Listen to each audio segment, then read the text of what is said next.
Mics are hot.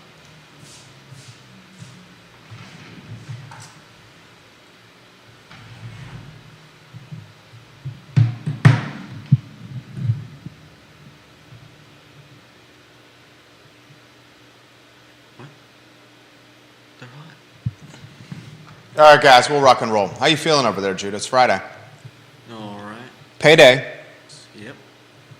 Payday and a nice day outside as well. Yeah. What do you think of the recap idea? So, guys, we're going to start the show here. We're doing a recap idea. We're going to test a recap idea on Fridays.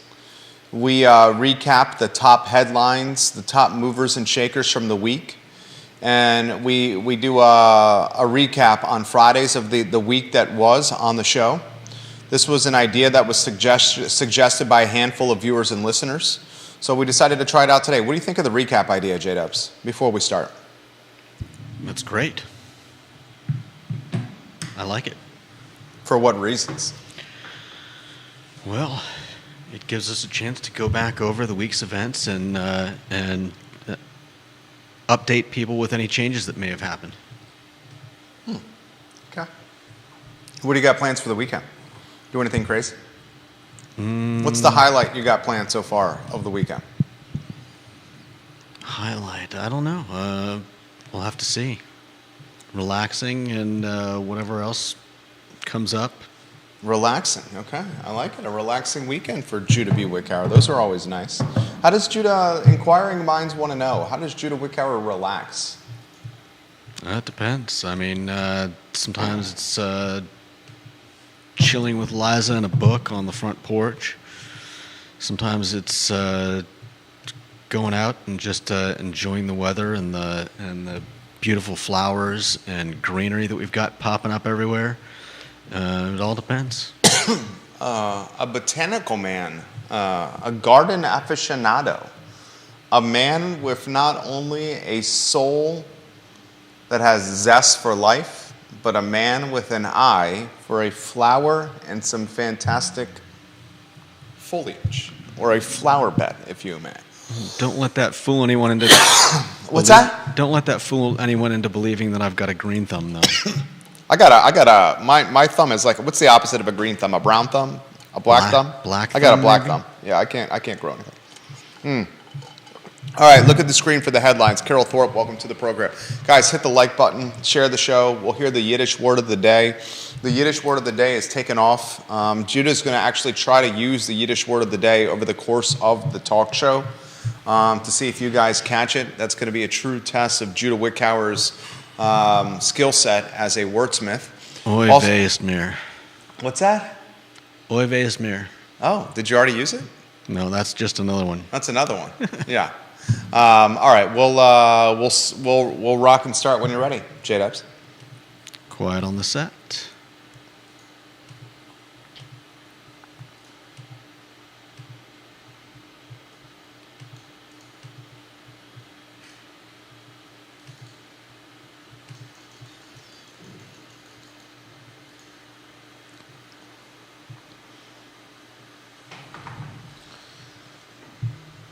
Guys, welcome to the I Love Seville show. My name is Jerry Miller. Thank you kindly for joining us. A Friday afternoon in downtown Charlottesville. It's great to connect with you through a show presented by Scott Wagner of Scott Wagner Integrative Medicine.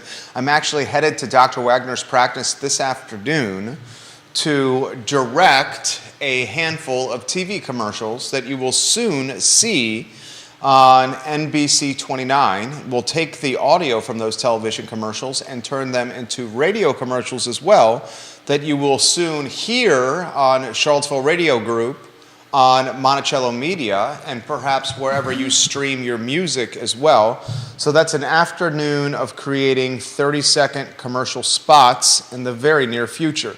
Today, and in the closer future, I'm going to give you a recap show.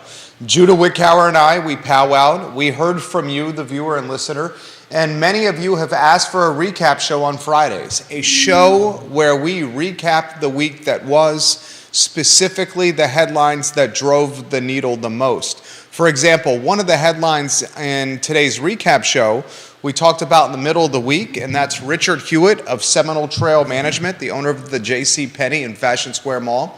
He's really influencing local elections, Seminole Trail Management, with donations to Ann Malik, $10,000, B. Lepisto Kirtley, $10,000, both seeking re-election to the Albemarle County Board of Supervisors.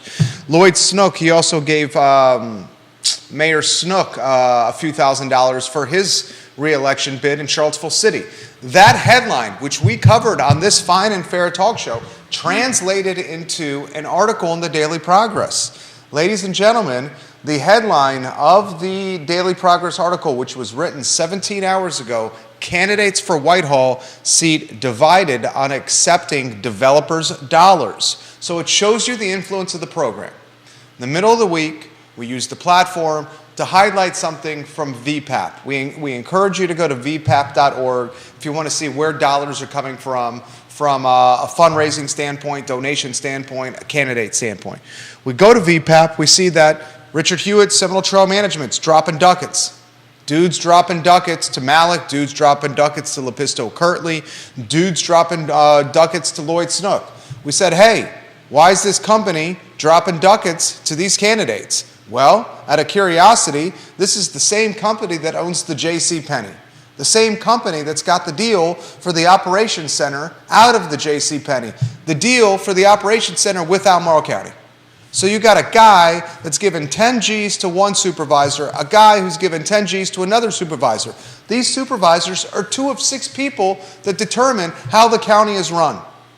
This guy has got a 10-year sweetheart deal with the county to lease an empty storefront that previously sold overalls, Kenmore dryers, some busted TVs, and some BVDs. And now this afterthought storefront is an operations center.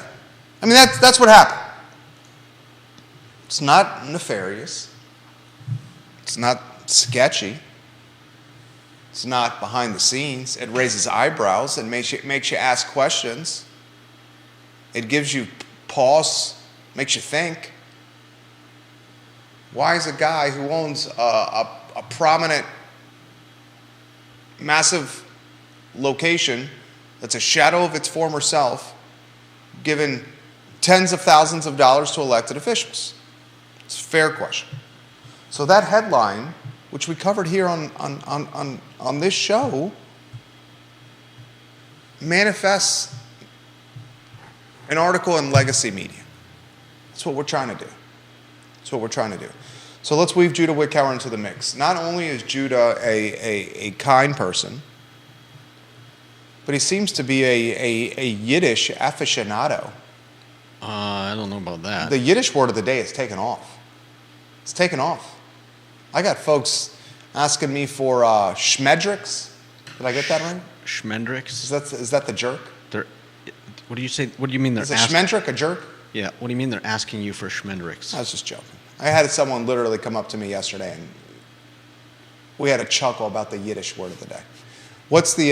Do you want to weave the word today into conversation, or do you want to start with it? How do you want to attack it? This is legitimately your segment. Let's see. I mean, this one's kind of a hard. You'd have to say something that This one's more of a response, so it's not as easy to weave in. Okay. But, lately, the Yiddish words you've chosen have been adjectives used to question someone's intellect and or character. I mean, I kind of thought we were going for the fun ones, but now I found a page that's full on pretty much a Yiddish dictionary. So we may have some boring ones. I've never asked you this question, and I perhaps should have asked you this question when we started this endeavor of more of your perspective on the show, on the screen. Okay. Do you give any thought at all into the responsibility that comes with it? The responsibility that comes with being on this show and people offering perspective. What we say.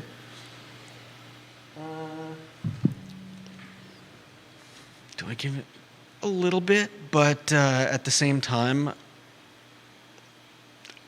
I can't imagine that anyone is going out and like making stock picks, for instance, based on Well, we don't talk something stocks on that the show. it's an example. The I mean, point- we talk about something and it turns into an article in the newspaper. it probably the way I see it is it probably would have sooner or later Oh, anyways. completely disagree. Okay. Because I've worked on both sides.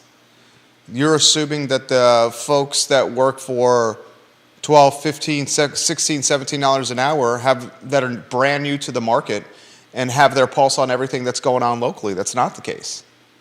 I mean, I don't know that I necessarily think that, but a lot of the stuff that we talk about is either popping up in the news somehow, anyways, or it's something that I think is big enough that eventually will.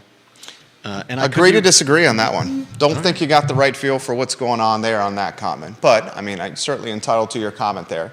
I think we certainly are popping things off in the cycle a little more than others because of the consistent presence of being on social so frequently and in such ubiquity, meaning across all platforms. I do think that how it got to this point, we should give props to Sean Tubbs. Tubbs did a great job of fine-tooth combing donations to candidates in the races that they're running. And he put it out there. And I read what Sean Tubbs writes. And we understand that the platform is probably a little bit larger here with what we're doing than what he's got. So when we amplify it, it exponentially grabs more attention to it.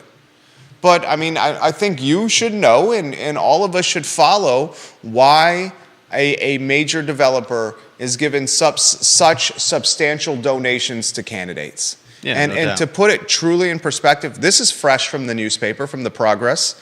Richard Hewitt, the local real estate magnate, he's been Malik's top donor in every election she's run since 2012. He's contributed a combined $43,000 to Malik since she was first elected in 2007. That's from the newspaper. That's from the DP. That's from Reynolds Hutchins. You did a good job with this article, Reynolds. So we should ask the question why. Does anyone follow what decisions are made in the following years? Well, J-Dubs, and I'm not saying, hold on. Let me get the exact specifics. The guy that's made the donations, and I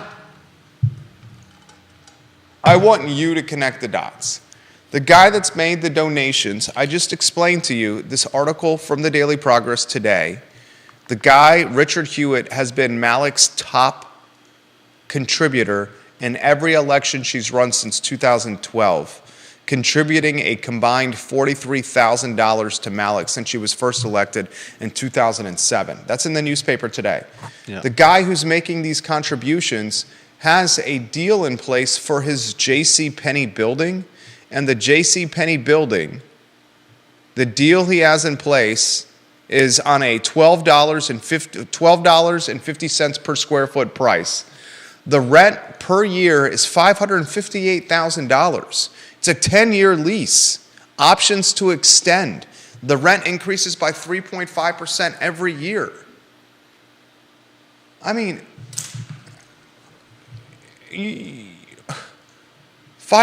$558,000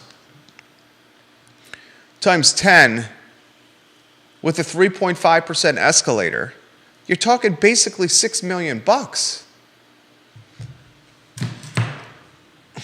Connect, you know,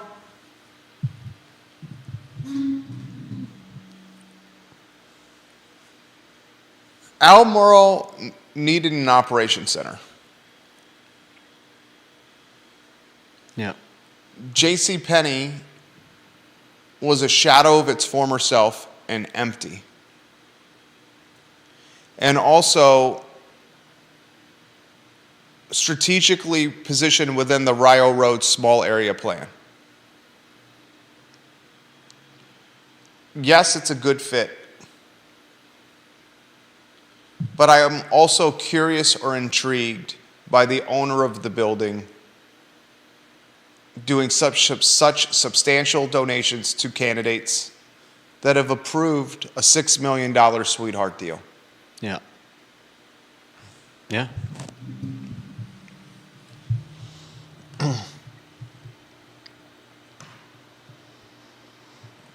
And that's the type of perspective and conjecture that I don't think you're going to find elsewhere, because there's a little bit more freedom of what we can offer or say here because I own this network. Yeah. We are giving our opinions on things. Yeah, with more latitude. So that's the kind of the plan of what we're going to do with this weekly recap show. Another headline that I think we should follow closely, and another one that, and are you putting the lower thirds on screen? What are we talking about? You're in the conversation. I know, but you're about to change subjects. What do you want me to put on? Okay. Why don't we go to Ivy Road, the hottest strip in Charlottesville area right now? All right. This one gained some serious momentum. It's surprising to me of how much the development along one strip of the Charlottesville area is flying under the radar. We have in a 3 or 4 mile strip, call it 3 or 4, less than 5 miles, over the last, 24 months or less, you've had the University of Virginia purchase Ivy Square Shopping Center, $22 million. You had UVA buy the Moe's Barbecue building. Mm-hmm. You have a massive development by Huntington Village off of Old Ivy Road, close to St. Anne's Belfield, percolating.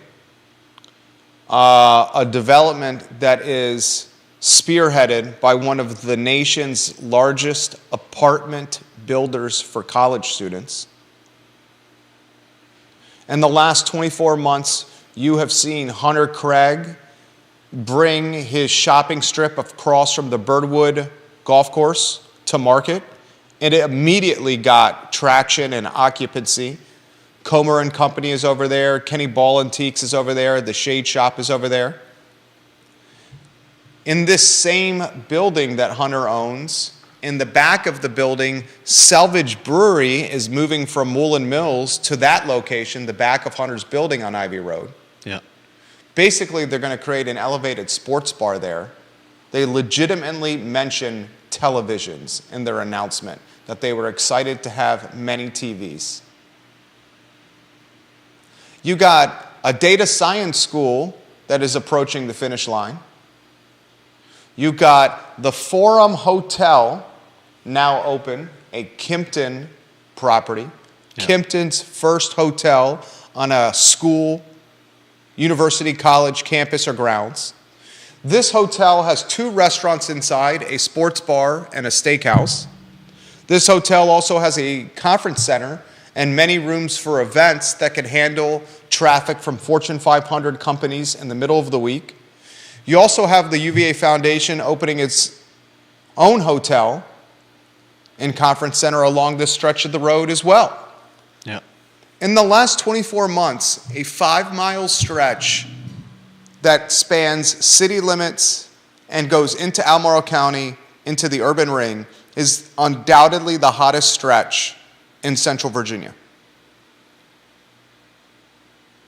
You tell me that a company that specializes in apartment complexes for college students is going to crack ground and build next to a $30,000 a year private school and adjacent to Farmington Country Club and right next to where all the OG money in town drives by, and people would laugh at you.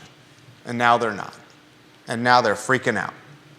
Having a conversation yesterday at Boar's Head with someone who lives at Huntington Village. Said everyone in Huntington Village is panicked right now for this. Because they're worried about students being around? Has anyone been on Old Ivy Road during a rainstorm? It floods. And if you bring a 200, how many, Deep Throat? You watching Deep Throat? Oh, Deep Throat, thank you. He says, Jerry and Judah, don't forget the Centera facility and the UVA Health Ortho facility just past Ivy Provisions. Great point. Great point. Deep Throat, how many units are planned in that apartment complex for students on Old Ivy Road by Huntington Village? How many total units is it? Deep Throat knows what's up. I forgot about that one. So let's go from Dooner's Restaurant down. Wilson Ritchie buys Dooner's Restaurant. 500 units. Damn, Deep Throat, thank you. 500 units of essentially student housing planned off Old Ivy Road by St. Anne's Belfield. Isn't the developer a student developer though, Deep Throat? 500 units. I'm pretty sure it's a student developer. Look at the developer. I'm pretty sure it's a student developer.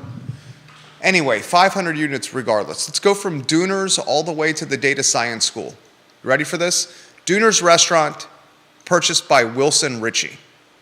Prolific Charlottesville restaurateur, opens his first restaurant in Albemarle County. Is that Wilson Ritchie's first restaurant in Albemarle County?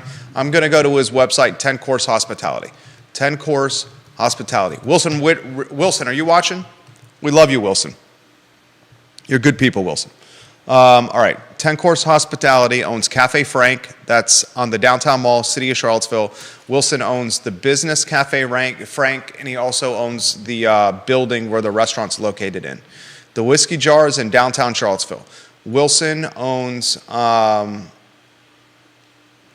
Whiskey Jar. The Bebedero, he's a part owner in. He also owns the building. Revolutionary Soup is in Charlottesville City.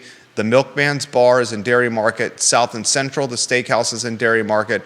And the Wine Guild is in Charlottesville City.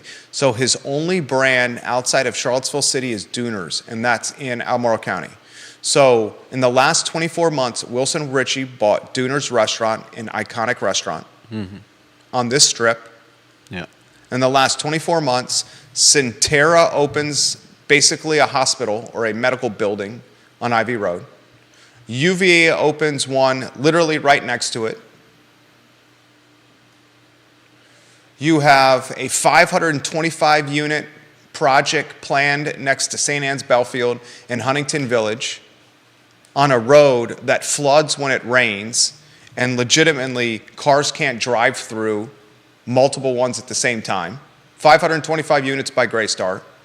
You got the data science school opening. You got UVA buying Ivy Square for $22 million. You got UVA buying the Moe's building, the restaurant. You got Hunter Craig taking his building to market across from the Boar's Head. You immediately get occupancy in that building with Kenny Ball Antiques, Comer and Company, and the Shade Shop leading the charge. In the back of said building, Salvage Brewery is moving to. This is the hottest strip in town. A sidewalk is being built along Ivy Road, connecting the Boar's Head to UVA. This is the hottest strip in town. Yeah. Find me another one that's hotter. Anyone.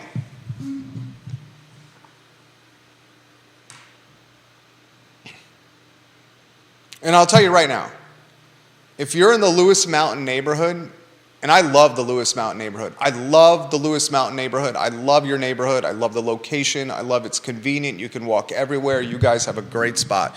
But Lewis Mountain neighborhood, I would be incredibly concerned that your $1 million+ neighborhood, $1 million+ neighborhood is literally on the chopping block to be swallowed by UVA. What neighborhood around UVA is most likely to get swallowed by UVA? The neighborhoods close to UVA are obviously Fifeville, 10th and Page, Star Hill, Lewis Mountain, Jefferson Park Avenue, Fontaine, Fry Springs. Can anyone think of a neighborhood that's more likely to get swallowed by UVA than Lewis Mountain? You have development all over Lewis Mountain. You have UVA completely. UVA is an island. This is the analogy. Charlottesville is to Albemarle County as Lewis Mountain is to UVA. Charlottesville, completely surrounded by Albemarle County. Yeah. Lewis Mountain, completely surrounded by UVA. Someone give me one. Oh, that's a brilliant idea from Deep Throat. If the Lewis Mountain people are smart, the homeowners, they will put in a voluntary HOA. He also thinks JPA will be vaporized. Do you know why it's important to put in a voluntary HOA if you're the Lewis Mountain neighborhood? No. Come on, you got this. I know you do. Put in a voluntary Why HOA. should Lewis Mountain put in a voluntary HOA to keep from getting swallowed by UVA? Because then UVA has to deal with all of them instead of individually? No. Okay. I don't know.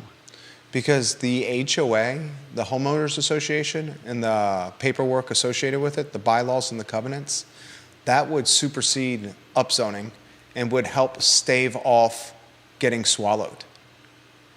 Because they could utilize that as leverage to keep single-family detached character intact for the neighborhood, as opposed to allowing the multifamily that's going to undoubtedly attack this neighborhood, because Ivy Square was purchased for $22 million, and that's going to turn into UVA. Ivy Road, does everyone see that Ivy Road is the lawn 2.0? It's the academic village 2.0. You're going to have multiple conference centers, a data science school, whatever the hell they're going to do with the $22 million Ivy Square purchase, the Moe's Barbecue purchase, $1 million plus over there. It's Academic Village 2.0. And because it's Academic Village 2.0, housing is going to associate or mingle or attach to it, just like it's done with Academic Village 1.0. Lewis Mountain, no doubt, should go HOA to at least give it some kind of leverage with keeping massive gentrification and momentum from happening. Someone should take this entire show and give it to Lewis Mountain, and you guys should listen to this as a neighborhood. Listen to what we're talking about right now as a neighborhood. Someone over there saved the show. We'll put it on iloveseville.com later today. Judah will. Save it and talk about it as a neighborhood.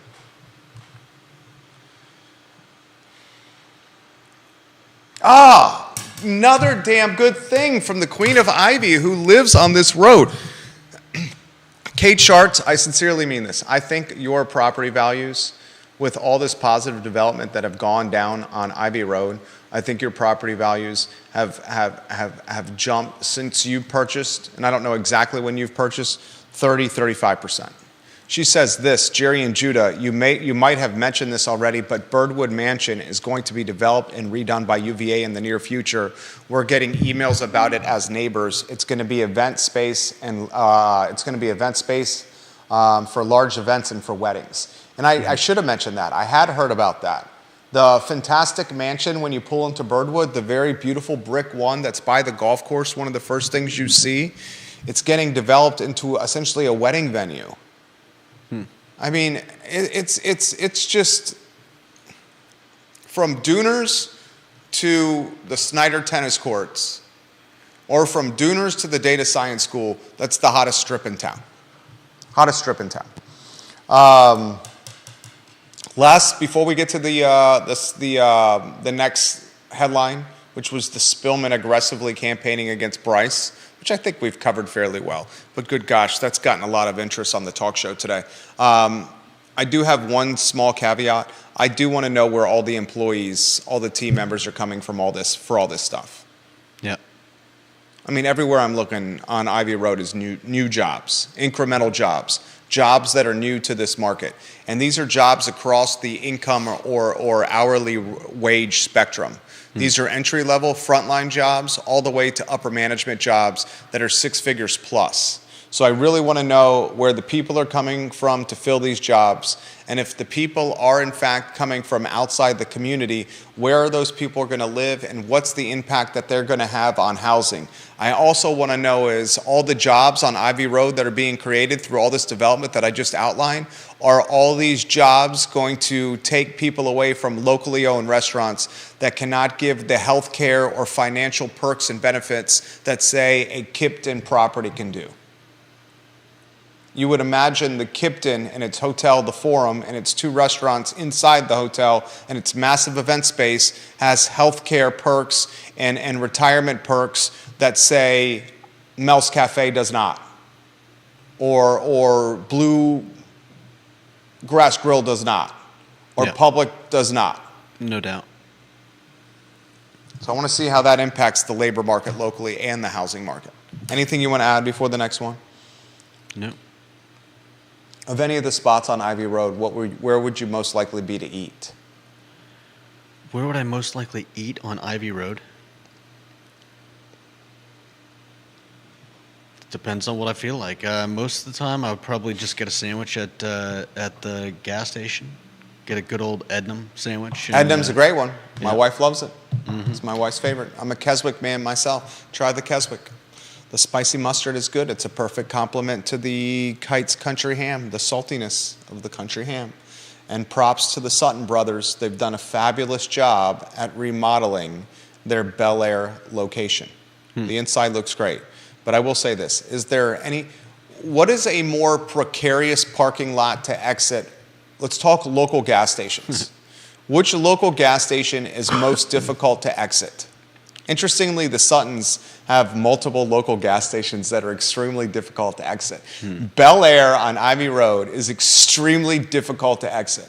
But is the Bel Air on Ivy Road more difficult to exit than the Tiger Fuel Market on 5th Street, pulling into Wegmans? That one is a nightmare.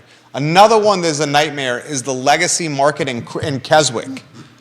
The one that's at Shadwell's, the Legacy gas station at the X in Shadwell's, that one's a nightmare. Are those 3 gas stations your 3 most difficult local gas stations to enter and exit? Bel Air, Ivy Road, that's a market at Tiger Fuel, a Sutton-owned business. 5th Street, the market there, another Sutton-owned location. That one's effing nightmare. The Legacy Market in Shadwell is an effing nightmare. Which one's worse? What other ones are worse than those 3? Can you think of any? The Wawa going up Pantops is kind of odd. The only tough part about the Wawa and Pantops is if you want to cut across traffic and go in the other direction. If you're on Wawa and you want to go to Keswick and you're going against traffic that's coming into town, you're risking your effing life right there. Yeah. Fortunately, You're risking your life. And another thing that's challenging is going from like the other side of Pantops, cutting across traffic and getting into Wawa. Yeah. But I still because think it's though. got that weird. I know, no doubt. You've got to come Def. back and down. And there's Yeah, nothing it's like a very good strange. made-to-order sub from time to time. I still say that Bel Air, the market on 5th Street, Bel Air on Ivy Road, and the Legacy in Shadwell are way more difficult than the Wawa. I'm not knocking the Wawa. Oh, The Wawa's a good one. I mean, I haven't. The other 3 are harder. Who's got one that's harder than the 3 that I said? Anyone? How can we turn that into a trivia question? That'd be impossible. That's way too subjective Yeah, to be I a was gonna trivia say. question. I'd say those are the 3 most challenging. Mayor of McIntyre says this, Bill McChesney. An HOA itself won't prevent exploitation. They will need to have property covenants and restrictions that disallow the upzoning. The Foxbrook neighborhood around CHS is higher density, is all higher density. Creating an HOA would be extremely difficult too. God, I can't imagine that process. Carol Thorpe, Queen of Jack Jewett, says this. Jerry, as I pointed out this week, I want the focus of the donations thrust upon the candidates. I am more concerned with why Malik Snook and other elected officials are accepting such donations. Someone in the media should be holding them accountable with direct questions as to why they are taking that money. She also says the Shell station on the corner of 29 and Greenbrier is pretty tough. That one is tough. That's a great suggestion, CT. Malik's been taking the donations from day one. Someone should ask the questions. That's why I wanted to bring it up. I agree. Queen of Ivy, Kate Sharts, we appreciate your comments too. All right, I got a commercial shoot in 25 minutes, and I got to make it to Dr. Wagner's. And the car is right in front of the studio, so I think we're good. Last topic, two more topics? Two more topics? All right, two more topics. Multiple folks that watch and listen to this show, the most TVs locally, this topic has resonated with people. I am convinced, Judah, in Central Virginia, the Lazy Parrot Grill on Pantops has the most televisions. Probably. Dave Warwick, friend of the program, brewmaster at Three Notch, he makes damn good beer, and a loyal listener of this fine and fair talk show, he is convinced it's Pro Renata that has the most televisions. Neil Williamson, president Free Enterprise Forum, king of content, co-owner of Well Hung Vineyards, and a loyal listener of this talk show, Neil Williamson says it's Buffalo Wild Wings that has the most televisions in Charlottesville, Albemarle County, or Central Virginia. So you either got Lazy Parrot, Pro Renata, or BW3s on Route 29. I got to get to the bottom of this. You figured out on the voicemail by calling Pro Renata that they had 16 TVs on site. Yeah, and that's what Dave the voicemail thinks said. that content in voice message is dated. Could be. Could be. Yeah. Lazy Parrot recently added televisions to its outside patio expansion. And Buffalo Wild Wings, I've never been in the new location. It's a chain. But let's cut to the chase. It's a sports bar, and its entire concept specializes on viewing sports on TV. So you know they're going to have a lot. Yeah. On top of that, Neil Williamson sent me a photo from Yelp on Buffalo Wild Wings Route 29 North, and it had I almost used a bad word. It had a boatload of TVs in there. Can you see how many TVs that has? The problem is there's not going to be a local website for Buffalo Wild Wings. It's just going to be the national website that's not going to have specific details about locations in specific markets. So those are your three right there. LP, Lazy Parrot Pantops, Pro Renata Crozet, Buffalo Wild Wings Route 29, most TVs. I would like to get to the bottom of this. I could figure out Lazy Parrot. Can you commit to counting the TVs at Buffalo Wild Wings or Pro Renata at either one of those two places? Yeah, I can try to make it in there on the weekend. This weekend? Oh, so now you have some weekend plans. Which one would you, if I was in your shoes and I had your dog Liza, I would bring Liza to Pro Renata. I would have the Hop Drone, which is a great IPA. You don't like IPAs. Still, the Hop Drone. I'd throw axes, and I'd chill with the Hop Drone, throwing axes outside in the grassy, playgroundy area at Pro Renata, listening to live music. And I'd allow Liza to get off, stay on her leash, still on her leash, but kind of away from you. Liza, and catch. then she's gonna go find some people for you, and she'll be your icebreaker. It's like in Big Daddy when Adam Sandler was watching the little kid. And he had the little kid looking super cute, and they went to the park together, and the little kid went and found the girls chilling and sunbathing at the park, and then Adam Sandler comes and says, my son's lost, have you found a kid, and he's sitting there with the girls, and that was the icebreaker. That's what Liza could be for you at Pro Renata. Nice. Could you do that? Sure. You're gonna promise? Nope. You're not gonna promise? No. Come on. Look at the flowers or the daisies, whatever you're going to do at Pro Renata with a beer and your dog outside. All right. Did you find out how many TVs they got? No, but it looks like they've got a lot. I'm looking through some photos on the... Can you count them? No, I mean, I could count... Do you have the right lower third on there? It'd be tough to count them from Yelp.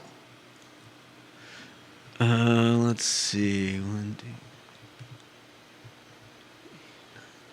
I might have to say that Buffalo Wild Wings has the most. How many do you see? I'm looking at one photo, and I see. Is this on Yelp? Is it on Yelp? Where's it at? It's just Google Buffalo Wild Wings. Buffalo Wild Wings Charlottesville. I'm Googling it too. I'm clicking images. Buffalo Wild Wings Charlottesville. Are you clicking the top link? I mean, I'm seeing 12 or 13 TVs on just one photo looking at one side of this place. Is that your winner? It's such a bummer. And they have like a central area that looks, oh my goodness. Oh my goodness, that's what you said? What? It's that many TVs? Oh my goodness. Well, I looked at one picture. Now I'm looking at another one where there's like this central bar area that looks like it probably has 12, possibly 4 bigger ones above those. So that's 16 just in the central bar area. Oh my goodness. And then you're Oy vey. And Oy vey's-mere. Oy vey. And then you got Oh, and then you got more TVs around the outside. Oy vey's me. Is that the Yiddish word of the day? No, the Yiddish word of the day is entschuldig mir. These are getting too difficult. Entschuldig mir. I understand now why this didn't catch on. Yeah. Hey, what does this one mean? I mean, that's why I was going with the simple, easy ones, I which think you almost were- all start with SH. But You were probably right. this means, well, excuse me. It's kind of hard to Work it slip into a into. conversation. Yeah, it's hard to work that into. Unless you say something, really outrageous. Well, excuse me. That sounds like something Michelle Tanner would say. Do you know who Michelle Tanner is? I'm guessing it's some TV show that you watched as a kid. Michelle Tanner. Come on, you know who Michelle Tanner is. Tanners. It's what? Michelle Tanner? Michelle Tanner. I don't know. You know how long it's been since I watched like cheesy sitcoms from the. Oh, that's right. We learned yesterday you hate comedies. Yeah, I'm just We not a learned big yesterday fan. that Judah hates I comedies. probably watched whatever it is you're talking about.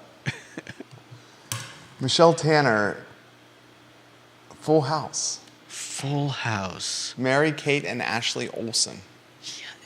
Even among the many comedies I watched as a kid, that was definitely not even close to. What was the comedies that you watched as a kid? We know you do not watch Full House, I mean, Seinfeld.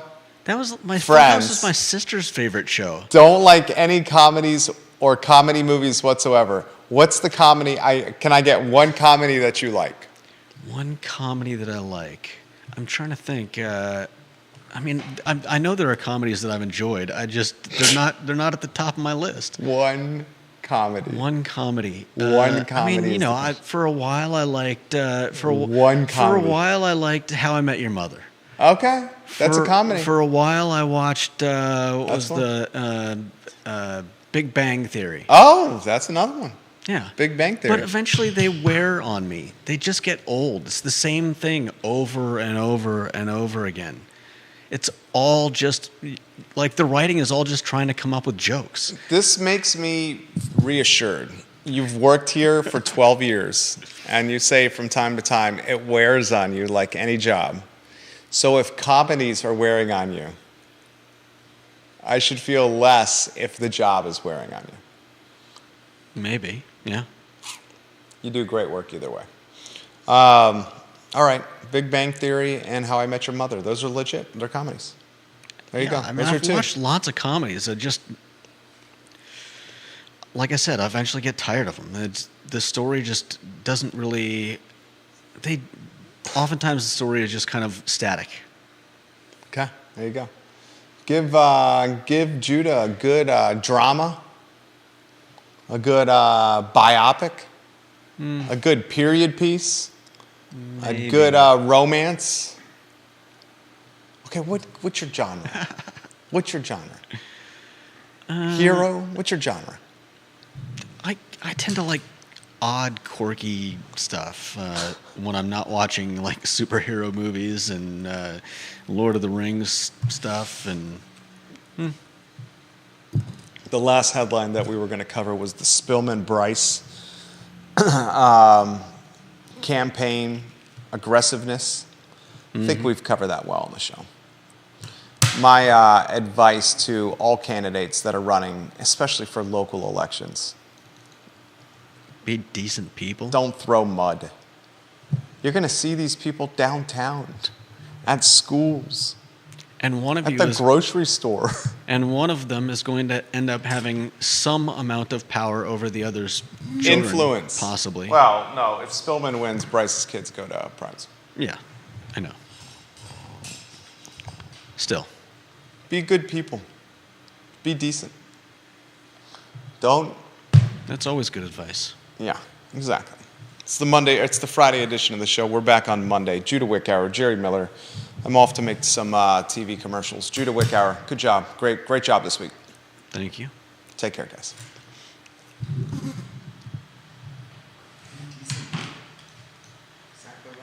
Be decent to each other.